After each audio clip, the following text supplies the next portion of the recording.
राधे राधे दोस्तों। आज की कहानी है सालगिरह। सागर और रश्मि की शादी की सालगिरह नज़दीक आ रही थी और हर बार की तरह रश्मि का मूड बहुत ख़राब था। आज तक वो अपनी शादी की सालगिरह अपने ढंग से नहीं मना पाई, क्योंकि उसी दिन सागर का जन्मदिन भी होता था और रश्मि के सास ससुर उसके पास आ जाते थे। सालगिरह और जन्मदिन एक साथ ही मनाया जाता, लेकिन सब कुछ सागर की माँ के हिसाब से। रश्मि चाहती थी शादी की सालगिरह की पार्टी किसी होटल में दे, वो अपनी मर्जी की ड्रेस पहने, अपने हिसाब से पार्टी रखे। रश्मि अक्सर दूसरों की पार्टी में जाती थी। उसके मन में भी ऐसे कितने अरमान थे जो यूं ही पड़े थे, क्योंकि हर साल एक जैसा ही रहता। हर साल सागर को रश्मि से सुनना पड़ता, पर वो जानता था कि उसकी मांग भी गलत नहीं है। वो माँ बाप के मन को भी नहीं दुखाना चाहता था। उसे फिर चिंता हो रही थी कि सालगिरह और जन्मदिन नज़दीक है। उसे कुछ ऐसा सोचना था जो माँ और रश्मि दोनों को खुश कर पाए। जन्मदिन के लिए माँ पापा आ गए। रश्मि ने उनका स्वागत किया। रश्मि को उनका साथ अच्छा भी लगता था, बस कुछ ख्वाहिशें थी उसके दिल में जिनके पूरा ना होने का दुख था। जैसे जैसे शादी की सालगिरह नज़दीक आती वो मुरझा जाती। सागर की माँ सुलोचना जी ये बात नोटिस भी करती और रश्मि से पूछती भी, पर वो मुस्कुरा कर टाल देती। मम्मी जी, कुछ नहीं, बस काम की थकान है। सुलोचना जी समझ रही थी कि कुछ तो बात है जो बच्चे कह नहीं पा रहे या मैं समझ नहीं पा रही। सालगिरह से एक दिन पहले सागर ने सभी को साथ बैठाया और सबके लिए खुद चाय बनाई, और उस चाय के साथ उसे जो कहना था उसने कह दिया। उसका संबोधन माँ के लिए था। माँ, आपका और रश्मि का मेरे जीवन में बराबर का स्थान है। आपने मुझे जन्म दिया, इसलिए मेरे जीवन के हर फैसले पर आपका अधिकार है। लेकिन रश्मि मेरी जीवन साथी है, तो उसकी ख्वाहिश पूरी करना भी मेरा फर्ज है।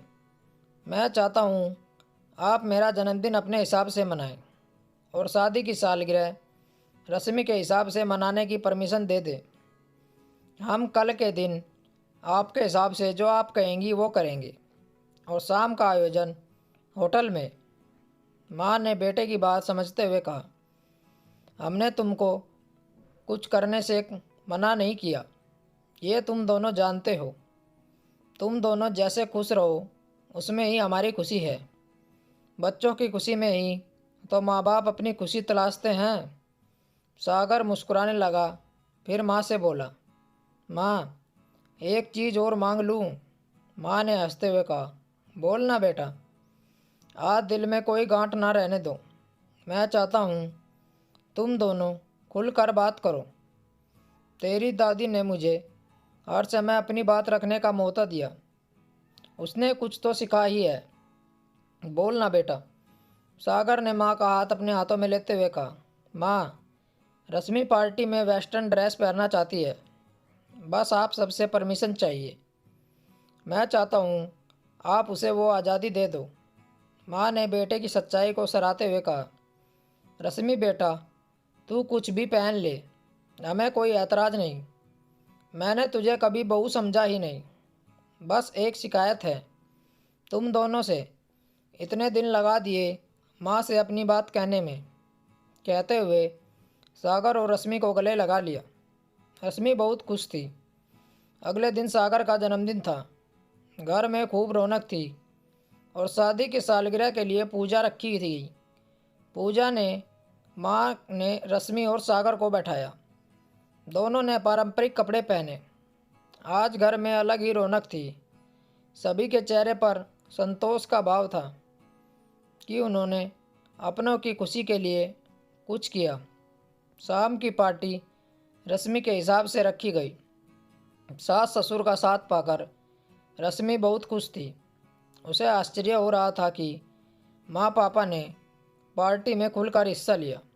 रश्मि परिवार के साथ उत्सव मना रही थी और बहुत खुश थी। पति को आंखों ही आंखों में धन्यवाद कहा और सागर ने उसे मुस्कुराकर स्वीकार किया। दोस्तों, क्या रश्मि को उसकी मर्जी के ड्रेस पहनने की इजाज़त देकर उसकी सास सुलोचना जी ने सही किया? अपने विचार हमें ज़रूर भेजें। स्टोरी को लेकर आपकी क्या राय है, नीचे कमेंट करके ज़रूर बताइएगा। ऐसी ही और बेहतरीन कहानियों के लिए हमारे चैनल को ज़रूर सब्सक्राइब करिएगा। कहानी सुनने के लिए आप लोगों का बहुत बहुत धन्यवाद। राम राम दोस्तों।